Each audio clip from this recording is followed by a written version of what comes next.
raut wajahnya seketika membeku, seolah terjerat dalam ilmu sihir tak bergerak, tidak mampu menggerakkan tubuhnya sedikit pun. Sebelumnya, ia terus-menerus menipu diri sendiri, tak berani menatap langsung pada kenyataan ini.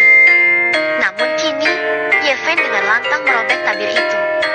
Seketika, Kin Mayer tak lagi mampu menghindar dari menghadapi hati nuraninya yang sebenar. Ada banyak cara untuk menyukai seseorang. Sebagian orang, ketika berhadapan dengan yang mereka kagumi, berusaha keras untuk menyenangkan hati orang itu, seolah ingin mencabut bintang-bintang di langit demi mereka.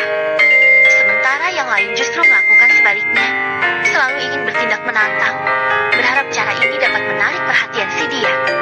Tak diragukan lagi, Kin Mayer adalah tipe yang kedua. Di bibirnya mengucapkan penolakan, namun hati dan tubuhnya sangat jujur.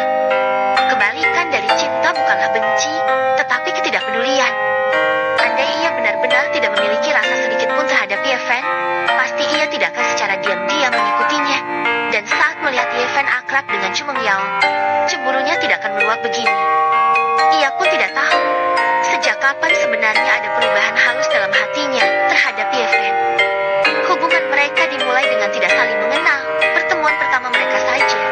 Celana kulitnya robek akibat perkelahian dengan Yeven, hingga kancing jaket kulitnya pun terhempas, sangat memalukan. Dan Yeven bahkan mengejeknya, mengaku bernama Hao Lao Gong, suami bayi. Namun seiring waktu berlalu, Kin Mayer tidak bisa mengelak dari ketertarikan yang tumbuh terhadapnya.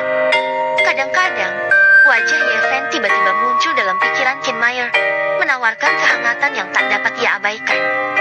Hati yang terpendam selama lebih dari 10 tahun itu, baru pertama kali merasakan getaran kasih yang memuncak.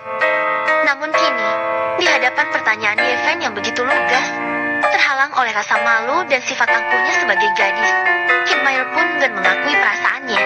Sebagian besar karena ketakutan akan penolakan. Di balik penampilan angkuh dan kuatnya sebagai saudari besar, sebenarnya tersimpan seorang gadis kecil yang butuh perlindungan. Sejak kecil, ia telah ditinggalkan oleh orang tuanya. Walaupun beruntung diambil dan diasuh oleh Sontai Eni, peristiwa itu pasti memberikan dampak signifikan bagi pertumbuhannya. Karena takut terluka, ia tidak berani membuka hati kepada siapapun dengan mudah. Tiba-tiba, Kin Mayer menarik napas dalam-dalam, memandang Yeven yang berada di dekatnya, ragu-ragu mengatakan, "Kau, mengapa berpikir begitu? Jangan-jangan, kau menyukaiku dan sengaja bertanya seperti itu?" Hampir seolah menantikan jawaban Yeven. Matanya yang indah berkilauan cerah, seakan memancarkan semangat yang meluap-luap. Saat itu, Yeven mengusap dagunya, mengadopsi pose klasik seorang detektif seperti Conan untuk menganalisis. "Mayer, kau sepanjang hari ini tampak aneh. Selain mengikuti aku menonton film, kenapa kau begitu peduli tentang diriku dan Meng Yao?"